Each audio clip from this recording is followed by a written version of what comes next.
నమస్కారం ప్రేక్షకులారా. మీరు సోషల్ మీడియాలో ఎలాంటి కామెడీ రీల్ చూసినా చేతిలో టీ కప్పు పట్టుకొని ప్రతి జోక్కి గట్టిగా నవ్వే ఒక అబ్బాయి కనిపిస్తాడు కదా.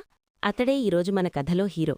ఈ అబ్బాయి ఎవరు, ఎందుకు ప్రతి మీమ్లో మరియు ప్రతి ట్రోల్ వీడియోలో కనిపిస్తూనే ఉన్నాడు అని మీలో చాలామంది కనిపించుంటుంది.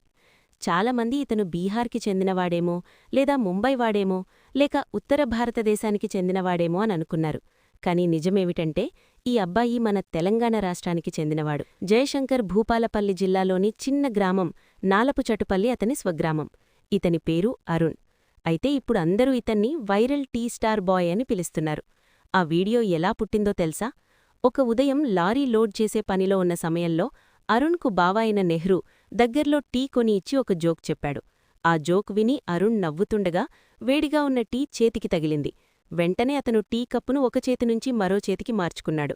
ఆ చిన్న క్షణాన్ని నెహ్రూ తన మొబైల్లో రికార్డ్ చేశాడు.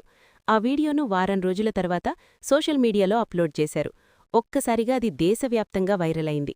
మన జీవితంలో కొన్నిసార్లు ఊహించని చిన్న సంఘటన పెద్ద మార్పుకు కారణమవుతుంది. అరుణ్ జీవితంలో కూడా అదే జరిగింది. అరుణ్ ఒక సాధారణ కుటుంబం నుంచి వచ్చిన అబ్బాయి. అతని తల్లిదండ్రులు రైతులు. పేదరికం కారణంగా 4వ తరగతి తర్వాత చదువు మానేశాడు.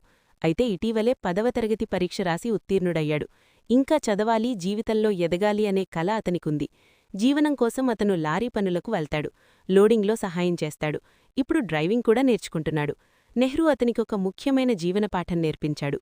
ఎంత కష్టమొచ్చినా ఇతరుల ముందు చేతులు చాచకూడదు. మన శక్తితో సంపాదించాలి. అదే నిజమైన స్వాభిమానం.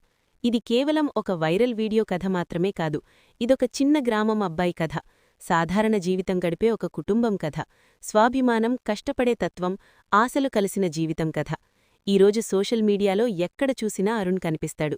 మీమ్లలో, ట్రోల్స్లో, రీల్స్లో అతను లేకపోతే వీడియో పూర్తి కాలేదనే స్థాయికి చేరాడు. కాని మనం ఒక విషయం గుర్తుంచుకోవాలి. ఆ నవ్వు వెనక ఒక కష్టముంది. ఆ వైరల్ క్షణం వెనక ఒక సాధారణ జీవితముంది. ప్రేక్షకులారా, ఈ కథ మీకు నచ్చితే ఈ అబ్బాయి గురించి మీ అభిప్రాయం కమెంట్లో చెప్పండి.